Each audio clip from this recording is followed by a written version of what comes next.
മിശിഹായിൽ പ്രിയപ്പെട്ടവരെ, ഇന്ന് നമുക്ക് യാക്കോബിൻ്റെ 9ാമത്തെയും 10ാമത്തെയും പുത്രന്മാരും ലേയായുടെ 5ാമത്തെയും 6ാമത്തെയും മക്കളുമായ ഇസാഖറിൻ്റെയും സെബുലൂണിൻ്റെയും ജീവിതത്തെ അവലോകനം ചെയ്യാം. അതിനു മുമ്പായി യാക്കോബിൻ്റെ കുടുംബ പശ്ചാത്തലം വിലയിരുത്തുന്നത് പ്രസക്തമാണ്. യാക്കോബിന് സഹോദരിമാരായ 2 ഭാര്യമാരിലൂടെയും അവരുടെ 2 ദാസിമാരിലൂടെയും 12 പുത്രന്മാരും ഒരു മകളും ജനിച്ചു. യാക്കോബ് റാഹേലിനെയാണ് വിവാഹം ചെയ്യാൻ ആഗ്രഹിച്ചതെങ്കിലും അവൻ്റെ അമ്മാവനും പിന്നീട് അമ്മായിയപ്പനുമായ ലാബാൻ അവനെ കബളിപ്പിച്ച് അവളുടെ മൂത്ത സഹോദരി ലിയായെ അവനെ കൊണ്ട് വിവാഹം ചെയ്യിച്ചു. ഉൽപ്പത്തി 29-ാം അധ്യായം 23 മുതൽ 25 വരെ വാക്യങ്ങൾ. യാക്കോബിൻ്റെ യഥാർത്ഥ സ്നേഹം റാഹേലിനോടായിരുന്നെങ്കിലും ലിയ അവൻ്റെ ആദ്യ ഭാര്യയായി. ഒരാഴ്ച കഴിഞ്ഞ് അവൻ റാഹേലിനെയും വിവാഹം കഴിച്ചു. ഇത് യാക്കോബിൻ്റെ സ്നേഹത്തിനും കുട്ടികൾക്കും വേണ്ടി കൊതിച്ച 2 സഹോദരിമാർക്കിടയിൽ മത്സരം സൃഷ്ടിച്ചു. ഭർത്തൃസ്നേഹത്തിനായി കൊതിച്ച ലിയായോടൊത്തായിരുന്നു ദൈവത്തിൻ്റെ കൃപ ആദ്യം പ്രകടമായത്. അതിനാൽ അവളാണ് ആദ്യം കുട്ടികളെ പ്രസവിച്ചത്. അവൾ റൂബൻ, ശെമയോൻ, ലേവി, യൂദ എന്നിവർക്ക് ജന്മം നൽകിയപ്പോൾ റാഹേൽ വന്ധ്യയായി തുടർന്നു. അവളുടെ നിരാശയിൽ അവൾ തൻ്റെ ദാസി ബിൽഹയെ യാക്കോബിന് ഭാര്യയായി നൽകി. അങ്ങനെ അവളിലൂടെ റാഹേലിന് ദാൻ, നഫ്താലി എന്നിവരുണ്ടായി. ഉൽപ്പത്തി 30-ാം അധ്യായം 3 മുതൽ 8 വരെ വാക്യങ്ങൾ. യാക്കോബിൻ്റെ 4 ആൺമക്കളെ പ്രസവിച്ചതിന് ശേഷം ലിയ കുറച്ചു കാലത്തേക്ക് സന്താന ഉൽപാദന ശേഷി ഇല്ലാത്തവളായി. അതിനാൽ ലിയ തൻ്റെ ദാസി സിൽപ്പയെ യാക്കോബിന് നൽകി. സിൽപ്പ ഗാദിനെയും ആഷേറിനും ജന്മമേകി. ഉൽപ്പത്തി 30-ാം അധ്യായം 9 മുതൽ 13 വരെ വാക്യങ്ങൾ. ഒരു ദിവസം ലേയായുടെ മൂത്ത മകനായ റൂബൻ വയലിൽ കണ്ടെത്തിയ ദൂതായി പഴങ്ങൾ അവൾക്ക് നൽകി. അക്കാലത്ത് പ്രത്യുൽപാദനക്ഷമത വർദ്ധിപ്പിക്കുന്നതിന് അവ ഫലപ്രദമാണെന്ന് വിശ്വസിച്ചിരുന്നു. കുട്ടികളുണ്ടാകാൻ കൊതിച്ച റാഹേൽ ലിയായോട് കുറേ ദൂതായി പഴങ്ങൾ ചോദിച്ചു. യാക്കോബിന് റാഹേലിനോടുള്ള അമിത ഇഷ്ടത്താൽ ദുഃഖിതയായ ലേയ ഒരു കരാറിൽ ഏർപ്പെട്ടു. യാക്കോബ് ലിയായോടൊപ്പം രാത്രി ചെലവഴിക്കാൻ അനുവദിക്കാമെന്ന വ്യവസ്ഥയിൽ റാഹേലിന് അവൾ ദൂതായി പഴങ്ങൾ നൽകി. ദൈവം ലേയായെ അനുഗ്രഹിച്ചതിനാൽ അവൾ വീണ്ടും ഗർഭം ധരിച്ചു. അങ്ങനെ അവൾ ഇസാഖർ, സെബുലൂൺ എന്നീ ആൺകുട്ടികളെയും പിന്നീട് ദീന എന്ന മകളെയും പ്രസവിച്ചു. ഉൽപ്പത്തി പുസ്തകം 30-ാം അധ്യായം 14 മുതൽ 21 വരെ വാക്യങ്ങൾ. ഒടുവിൽ ദൈവം റാഹേലിനെ സന്താനശേഷി നൽകി. അവൾ യാക്കോബിൻ്റെ പ്രിയപുത്രനായ ജോസഫിനെ പ്രസവിച്ചു. ഉൽപ്പത്തി 30-ാം അധ്യായം 20 മുതൽ 24 വരെ വാക്യങ്ങൾ. വർഷങ്ങൾക്ക് ശേഷം ബെത്ലഹേമിലേക്കുള്ള വഴിയിൽ റാഹേൽ യാക്കോബിൻ്റെ അവസാന പുത്രനായ ബെഞ്ചമിന് ജന്മമേകിയെങ്കിലും അവൾ ആ പ്രസവത്തെ തുടർന്ന് മരിച്ചു. ഉൽപ്പത്തി 35-ാം അധ്യായം 16 മുതൽ 20 വരെയുള്ള വാക്യങ്ങൾ. അങ്ങനെ യാക്കോബിന് 2 ഭാര്യമാരിൽ നിന്ന് ഉൾപ്പെടെ 4 സ്ത്രീകളിൽ നിന്ന് ജനിച്ച 12 പുത്രന്മാർ ഇസ്രായേലിൻ്റെ 12 ഗോത്രങ്ങളായി മാറി. ഇനി നമുക്ക് യാക്കോബിൻ്റെ 9ാമത്തെ പുത്രനും ലിയായ്ക്ക് ജനിച്ച 5ാമത്തെ മകനുമായ ഇസാഖാറിൽ ശ്രദ്ധ കേന്ദ്രീകരിക്കാം. അവൻ്റെ ജനന സമയത്ത് ലിയ പറഞ്ഞു, എൻ്റെ പരിചാരികയെ ഭർത്താവിന് കൊടുത്തതിന് ദൈവം എനിക്ക് പ്രതിഫലം തന്നു. അങ്ങനെ അവൾ അവനെ ഇസാഖർ എന്ന് വിളിച്ചു. അതിനർത്ഥം പ്രതിഫലം അഥവാ കൂലി എന്നാണ്. ഉൽപ്പത്തി 30-ാം അധ്യായം 18-ാം വാക്യം. ലേയ യാക്കോബിനൊപ്പം രാത്രി ശയിക്കാൻ തൻ്റെ സഹോദരി റാഹേലുമായി ദൂതായിപ്പഴം കച്ചവടം ചെയ്ത അസാധാരണ സംഭവവുമായും അവൻ്റെ ജനനം ബന്ധപ്പെട്ടിരിക്കുന്നു. ഉൽപ്പത്തി 30, 14 മുതൽ 17 വരെ വാക്യങ്ങൾ. അങ്ങനെ അവൻ്റെ പേര് പ്രതിഫലത്തെ സൂചിപ്പിക്കുന്നത് പ്രസക്തിയുള്ളതായി. ഇസാഖാറിന് യാക്കോബ് നൽകിയ അവസാന അനുഗ്രഹം ഇതായിരുന്നു. ഇസാഖാർ ഒരു കരുത്തുറ്റ കഴുതയാണ്. അവൻ ചുമടുകൾക്കിടയിൽ കിടക്കുന്നു. വിശ്രമസ്ഥലം നല്ലതെന്നും ദേശം മനോഹരമെന്നും അവൻ കണ്ടു. അതുകൊണ്ട് അവൻ ചുമട് കയറ്റാൻ ചുമൽ കുനിച്ചു കൊടുത്തു. കൂലിവേല ചെയ്യുന്ന ഒരു ദാസനായി തീർന്നു. ഉൽപ്പത്തി 49, 14, 15 വാക്യങ്ങൾ. ഈ അനുഗ്രഹം ഇസഖാറിനെ ഒരു കഴുതയെപ്പോലെ ശക്തനും കഠിനാധ്വാനിയുമായി ചിത്രീകരിക്കുന്നു. അത് മറ്റുള്ളവരുടെ ഭരണത്തിന് കീഴിലാണെങ്കിൽ പോലും അവൻ ഭാവി ഭാസുരമാക്കുക എന്നതിന് പകരം സ്ഥിരത തിരഞ്ഞെടുത്തു. പിന്നീട് മോശ ഇസഖാറിനെയും സെബുലൂണെയും അനുഗ്രഹിച്ചുകൊണ്ട് പറഞ്ഞു, സെബുലൂൺ, നീ നിൻ്റെ പ്രയാണത്തിൽ സന്തോഷിച്ചാലും ഇസാഖർ നീ നിൻ്റെ കൂടാരത്തിലും. നിയമാവർത്തനം 33, 18. സെബുലൂൺ വ്യാപാരത്തിൽ സജീവമായി. അതേസമയം ഇസാഖാർ ഭവനങ്ങളിൽ അഥവാ കൂടാരങ്ങളിൽ വാസമുറപ്പിച്ചു. അത് ഇസാഖാറിൻ്റെ പഠനത്തെയും കുടുംബജീവിതത്തെയും സൂചിപ്പിക്കുന്നു. കൃഷിക്കും മനോഹാരിതയ്ക്കും പ്രശസ്ത പ്രദേശമായ ജസ്രയേൽ താഴ്വരയിലും താഴ്ന്ന ഗലീലയിലും ഇസ്സാഖാർ ഗോത്രത്തിന് സമ്പന്നമായ കൃഷിഭൂമി ലഭിച്ചു. അവർ ശക്തമായ യോദ്ധാക്കൾക്ക് പേരുകേട്ടവരല്ലെങ്കിലും ജ്ഞാനത്താൽ ആദരിക്കപ്പെട്ടു. ദാവീദിൻ്റെ കാലത്ത് ജ്ഞാനികളും കാലാനുസൃതമായി ഇസ്രായേൽ എന്ത് ചെയ്യണമെന്ന് അറിയുന്നവരും എന്നാണ് അവർ അറിയപ്പെട്ടത്. ദിനവൃത്താന്തം 1-ാം പുസ്തകം 12-ാം അധ്യായം 32-ാം വാക്യം.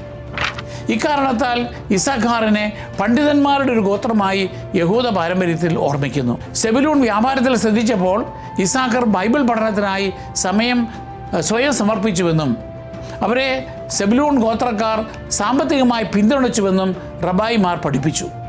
അങ്ങനെ അവർ ഒരുമിച്ച് ഭൗതിക സമൃദ്ധിയും ആത്മീയ പ്രതിഫലവും പങ്കിട്ടു. ദാവീദിനെ രാജാവാക്കാൻ ഇസ്രായേലിയരെല്ലാം ഹെബ്രോണിൽ ഒത്തുകൂടിയപ്പോൾ ഓരോ ഗോത്രവും പടയാളികളെയും നേതാക്കളെയും കൊണ്ടുവന്നു. ഇസ്സാഖാറിൻ്റെ സംഭാവന അതുല്യമായിരുന്നു. വലിയ സൈന്യങ്ങളെ അയക്കുന്നതിന് പകരം അവർ ജ്ഞാനത്തിനും ഗ്രാഹ്യത്തിനും പ്രശസ്തരായ 200 തലവന്മാരെയും അവരുടെ കീഴിലുള്ള ചാർച്ചക്കാരെയുമാണ് കൊണ്ടുവന്നത്. ദിനവൃത്താന്തം 1-ാം പുസ്തകം 12-ാം അധ്യായം 32-ാം വാക്യം. അവരുടെ പങ്ക് സൈനിക സേവനത്തിനപ്പുറം ഇസ്രായേൽ ചെയ്യേണ്ട കാര്യങ്ങളിൽ വിവേചനാധിഷ്ഠിതമായി ഉപദേശം നൽകുന്നതിലായിരുന്നു. തദവസരത്തിൽ മറ്റു ഗോത്രങ്ങൾക്കൊപ്പം ഇസ്സാഖാർ ഭക്ഷണവും സാധനങ്ങളും നൽകാനും സഹായിച്ചു. ദാവീദ് രാജാവായി അഭിഷേകം ചെയ്യപ്പെട്ടപ്പോൾ ആ വലിയ സന്തോഷത്തിൽ അവരും പങ്കുചേർന്നു. ഇസ്രായേലിനായുള്ള ദൈവത്തിൻ്റെ പദ്ധതി നടപ്പിലാക്കുന്നതിൽ ജ്ഞാനവും ഐക്യവും ശക്തിയെപ്പോലെ പ്രധാനമാണെന്ന് അവരുടെ പങ്ക് വ്യക്തമാക്കി. ഇസ്സാഖാറിൻ്റെ ഗോത്രം യുദ്ധങ്ങൾക്ക് പ്രശസ്തമല്ലെങ്കിലും അവർ ദെബോറായ്ക്കും ബാരാക്കിനുമൊപ്പം സീസറയ്ക്കെതിരായി പോരാടി. ന്യായാധിപന്മാർ 5:15. നോർത്തേൺ ഇസ്രായേലിൻ്റെ ഭാഗമായിരുന്ന അവരെ BC 722 അസീറിയക്കാർ കീഴടക്കി. ചിതറിച്ചതിനാൽ ഗോത്രത്തിന് അതിൻ്റെ വ്യക്തിത്വം നഷ്ടപ്പെട്ടു. എന്നിട്ടും അവരുടെ പ്രദേശം രക്ഷാചരിത്രത്തിൽ പ്രാധാന്യം അർഹിക്കുന്നു. ഇസ്സാഖാർ ദേശത്തിലെ ചില പട്ടണങ്ങൾ രക്ഷാചരിത്രത്തിൽ പിന്നീട് പ്രാധാന്യം അർഹിക്കുന്നു. അതിലൊന്നാണ് പ്രവാചകനായ എലീശയുടെ കഥയിൽ പരാമർശിച്ചിരിക്കുന്ന ജസ്രയേൽ താഴ്വരയിലെ ഒരു പട്ടണമായ ശൂനേം. രാജാക്കന്മാരുടെ 2-ാം പുസ്തകം 4-ാം അധ്യായം 8 മുതൽ 37 വരെ. ശൂനേമിൽ നിന്നുള്ള ഒരു സമ്പന്ന സ്ത്രീ എലീശയെ തൻ്റെ വീട്ടിലേക്ക് സ്വാഗതം ചെയ്യുകയും അവൻ കടന്നു പോകുമ്പോഴെല്ലാം താമസിക്കാൻ ഒരു മുറി ഒരുക്കുകയും ചെയ്തു. അവൾ വന്ധ്യയായിരുന്നെങ്കിലും അവളുടെ ഔദാര്യം കാരണം ദൈവം അവൾക്കൊരു മകനെ നൽകി അനുഗ്രഹിച്ചു. പിന്നീട് ആ കുട്ടി ആകസ്മികമായി മരിച്ചപ്പോൾ എലീശ കർത്താവിനോട് പ്രാർത്ഥിക്കുകയും ദൈവം ആ കുട്ടിയെ പുനർജീവിപ്പിക്കുകയും ചെയ്തു. സൗൽ രാജാവിൻ്റെ കാലത്ത് ഫിലിസ്ത്യരുടെ പാളയം പോലുള്ള മറ്റ് ബൈബിൾ സംഭവങ്ങളുടെയും സ്ഥലമായിരുന്നു ശൂനേം. ശമൂവേൽ 1-ാം പുസ്തകം 28-ാം അധ്യായം 4-ാം വാക്യം. പുതിയ നിയമത്തിൽ ഓർമ്മിക്കപ്പെടുന്ന മറ്റൊരു പ്രധാന പട്ടണം ഇസ്സാഖാറിൻ്റെ പ്രദേശത്തെ നായിൻ ആയിരുന്നു. ലൂക്കോസിൻ്റെ 7-ാം അധ്യായം 11 മുതൽ 17 വരെയുള്ള വാക്യങ്ങളിൽ നായിനിലെ ഒരു വിധവയുടെ മരിച്ചുപോയ ഏക മകനെ ഈശോ ഉയർപ്പിക്കുന്നതായി പറയുന്നുണ്ട്. ശൂനേം, നായിൻ എന്നീ പട്ടണങ്ങൾ തമ്മിൽ ഓർമ്മിപ്പിക്കുന്നത് ദൈവത്തിൻ്റെ അത്ഭുതങ്ങൾ ജെറുസലേം, ബെത്ലഹേം പോലുള്ള പ്രശസ്തമായ നഗരങ്ങളിൽ മാത്രം ഒതുങ്ങി നിൽക്കുന്നില്ല എന്നാണ്. ഇസ്സാഖാറിൻ്റെ ദേശത്തെ ചെറിയ ഗ്രാമങ്ങളിൽ പോലും ആദ്യം പ്രവാചകനായ എലീശയിലൂടെയും പിന്നീട് അതിശ്രേഷ്ഠമായി യേശുക്രിസ്തുവിലൂടെയും ദൈവം തൻ്റെ കൃപ വെളിപ്പെടുത്തി.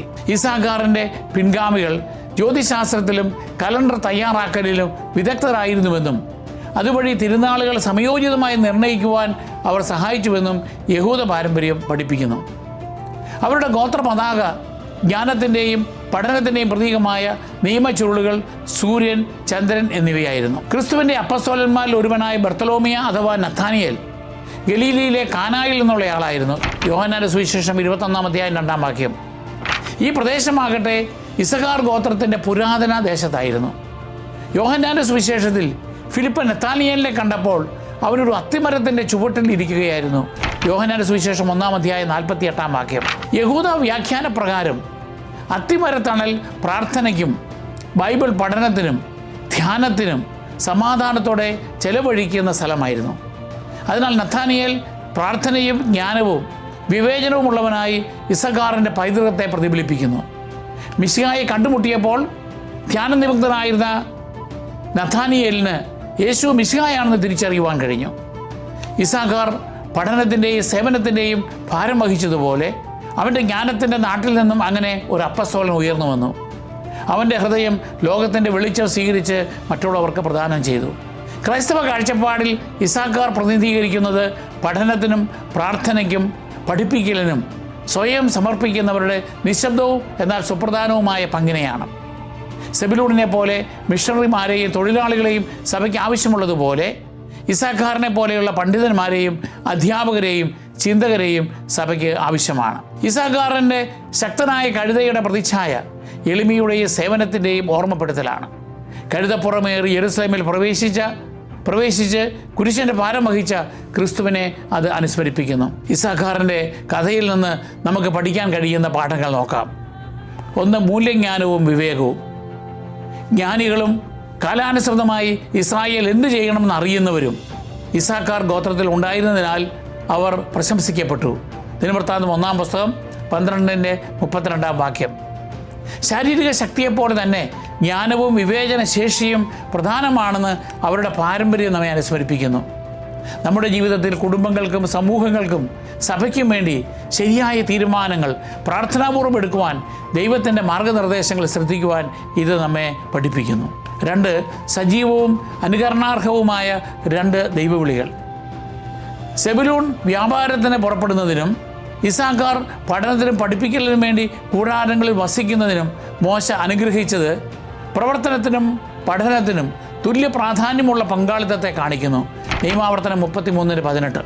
പഠനം, പ്രാർത്ഥന, പഠിപ്പിക്കൽ എന്നിവയ്ക്കായി ജീവിതം സമർപ്പിക്കുന്നവരും ദൗത്യം, ജോലി, പിന്തുണ എന്നിവയിൽ സജീവമായി സേവിക്കുന്നവരും സന്തുലിതാവസ്ഥയിലൂടെ സഭയെ അഭിവൃദ്ധിപ്പെടുത്തുന്നു. 2 റോളുകളും അത്യാവശ്യമാണ്. അവ ഒരുമിച്ച് ദൈവജനത്തെ കെട്ടിപ്പടുക്കുന്നു. 3, വിനയത്തോടെ വിശ്വാസത്തിൻ്റെ മുഖം വഹിക്കണം. ഇസാഖാറിനെ യാക്കോബ് ഒരു ശക്തനായ കഴുതയായിട്ടാണ് ചിത്രീകരിക്കുന്നത്. എളിമയെയും സേവനത്തെയും അത് നമ്മെ ഓർമ്മിപ്പിക്കുന്നു. ഒരു കഴുത എളിമയുള്ളവനും ആശ്രയിക്കാവുന്നവനും ഭാരം വഹിക്കാൻ തയ്യാറുമുള്ള മൃഗമാണ്. കഴുതപ്പുറമേറി ജെറുസലേമിലേക്ക് കയറി നമുക്ക് വേണ്ടി കുരിശു ചുമന്ന ക്രിസ്തുവിനെ ഇത് സൂചിപ്പിക്കുന്നു. ക്രിസ്തുവിൻ്റെ മുഖം ക്ഷമയോടും സ്ഥിരോത്സാഹത്തോടും കൂടി വഹിക്കുവാൻ നാമും വിളിക്കപ്പെട്ടിരിക്കുന്നു. മത്തായിയുടെ സുവിശേഷം 11-ാം അധ്യായം 29-30 വാക്യങ്ങൾ. നമ്മുടെ യഥാർത്ഥ പ്രതിഫലം ലൗകിക സുഖസൗകര്യങ്ങളിലല്ല, മറിച്ച് ദൈവത്തിൽ തന്നെയാണ്. ഇനി നമുക്ക് യാക്കോബിൻ്റെ 10ാമത്തെ മകനും ലിയായ്ക്ക് ജനിച്ച 6ാമത്തെ പുത്രനുമായ സെബുലൂണിൻ്റെ ജീവിതം അവലോകനം ചെയ്യാം. അവൻ ജനിച്ചപ്പോൾ ലിയ പറഞ്ഞു, ദൈവം എനിക്ക് നല്ല സമ്മാനം തന്നിരിക്കുന്നു, ഇനി ഭർത്താവ് എന്നോടത്ത് വസിക്കും, അവന് ഞാൻ 6 മക്കളെ കൊടുത്തിരിക്കുന്നല്ലോ. ഉൽപ്പത്തി 30:20. അതിനാൽ അവൾ അവനെ സെബുലൂൺ എന്ന് വിളിച്ചു. അത് ബഹുമാനത്തെയോ വാസസ്ഥലത്തെയോ സൂചിപ്പിക്കുന്നു. യാക്കോബ് സെബുലൂണിനെ അനുഗ്രഹിച്ചത് കടലുമായി ബന്ധിപ്പിച്ചാണ്. സെബുലൂണാകട്ടെ കടൽ തീരത്ത് വസിക്കും, അവൻ കപ്പലുകൾക്ക് അഭയകേന്ദ്രമായിരിക്കും, സീദോനായിരിക്കും അവൻ്റെ അതിർത്തി. ഉൽപ്പത്തി 49:13. പിന്നീട് മോശ അവനെയും ഇസാഖാറിനെയും അനുഗ്രഹിച്ചുകൊണ്ട് പറഞ്ഞു, സെബുലൂൺ നീ നിൻ്റെ പ്രയാണത്തിൽ സന്തോഷിച്ചാലും ഇസാഖാർ നീ നിൻ്റെ കൂടാരത്തിലും. നിയമാവർത്തനം 33:18. സെബുലൂൺ യാത്ര, വ്യാപാരം, സാഹസിക എന്നിവയ്ക്ക് പ്രശസ്തനാകുമെന്നും ഇസാഖാർ പഠനത്തിലും ഗാർഹിക ജീവിതത്തിലും സ്ഥിരതാമസമാക്കുമെന്നും ഇത് കാണിച്ചു. ഇസ്രായേലിൻ്റെ വടക്കുഭാഗത്ത് യാത്രാസംഘങ്ങൾക്കും വ്യാപാര പാതകൾക്കും അനുയോജ്യമായ തന്ത്രപ്രധാനമായ ഒരു സ്ഥലത്ത് സെബുലൂൺ ഗോത്രത്തിന് ഭൂമി അവകാശമായി ലഭിച്ചു. ആ പ്രദേശം മെഡിറ്ററേനിയൻ സമുദ്രത്തെ നേരിട്ട് സ്പർശിച്ചിരിക്കില്ല എങ്കിലും അവർ കടലുമായും അതിൻ്റെ വാണിജ്യവുമായും അടുത്ത ബന്ധമുള്ളവരായിരുന്നു. വിശുദ്ധ ഗ്രന്ഥം പഠിപ്പിക്കുവാനുള്ള ഇസാഖാറിൻ്റെ സമർപ്പണത്തെ പിന്തുണച്ച വ്യാപാരികളുടെയും നാവികരുടെയും ഒരു ഗോത്രമായി സെബുലൂണെ യഹൂദ പാരമ്പര്യം കാണുന്നു. അങ്ങനെ സെബുലൂൺ ബിസിനസ്സിലും ഇസാഖാർ ദൈവിക പഠനത്തിനും സ്വയം സമർപ്പിച്ചുകൊണ്ട് പരസ്പര പങ്കാളിത്തം സൃഷ്ടിച്ചു. അതിലൂടെ ഇരുവരും ആത്മീയ പ്രതിഫലത്തിൽ പങ്കാളികളായി. സെബുലൂൺ ഒരു കച്ചവട ജനത മാത്രമായിരുന്നില്ല. ദെബോറായുടെ കാലത്ത് സീസറയ്ക്കെതിരായ യുദ്ധത്തിൽ അവർ തങ്ങളുടെ ജീവൻ പണയപ്പെടുത്തി. ന്യായാധിപന്മാരുടെ പുസ്തകം 5-ാം അധ്യായം 18-ാം വാക്യം. ന്യായാധിപന്മാരുടെ കാലത്ത് കാനാൻ രാജാവായ ജാബീനും 900 ഇരുമ്പ് രഥങ്ങളുള്ള അവൻ്റെ കമാൻഡർ സീസെരയും 20 വർഷക്കാലം ഇസ്രായേലിനെ അടിച്ചമർത്തി. പ്രവാചകയായ ദെബോറായിലൂടെ ദൈവത്തിൻ്റെ കൽപ്പന പ്രകാരം നേതാവായ ബാറാക്ക് സെബുലൂണിൽ നിന്നും നഫ്താലിയിൽ നിന്നും 10,000 പേരെ താബോർ പർവ്വതത്തിൽ യുദ്ധം ചെയ്യുവാൻ ശേഖരിച്ചു. സീസറയുടെ സൈന്യം മുന്നേറിയപ്പോൾ കർത്താവ് ആശയക്കുഴപ്പവും കൊടുങ്കാറ്റും സൃഷ്ടിച്ച് രഥങ്ങളെ ഫലശൂന്യമാക്കിക്കൊണ്ട് ഇസ്രായേലിൻ്റെ വിജയത്തിന് വഴിയൊരുക്കി. അസാധ്യമായ വെല്ലുവിളികൾ നേരിടുമ്പോൾ പോലും ജീവൻ പണയപ്പെടുത്തി ധൈര്യപൂർവ്വം ദൈവത്തിലുള്ള വിശ്വാസവും ആശ്രയവും പ്രകടിപ്പിച്ച സെബുലൂണിൻ്റെയും നഫ്താലിയുടെയും ഗോത്രങ്ങൾ പ്രശംസിക്കപ്പെട്ടു. 10 വർഷം ഇസ്രായേലിന് ന്യായപാലനം ചെയ്ത ഇസ്രായേലിൻ്റെ ന്യായാധിപന്മാരിൽ ഒരാളായ ഏലോൺ സെബുലൂണിൽ നിന്നാണ് വന്നത്. ന്യായാധിപന്മാർ 12-ാം അധ്യായം 11-ാം വാക്യം. ദാവീദ് രാജാവായപ്പോൾ സെബുലൂണിൽ നിന്ന് 50,000 സായുധ യോദ്ധാക്കൾ തങ്ങളുടെ വിശ്വസ്തത പ്രകടിപ്പിക്കുവാൻ ഹെബ്രോണിലേക്ക് മാർച്ച് ചെയ്തു.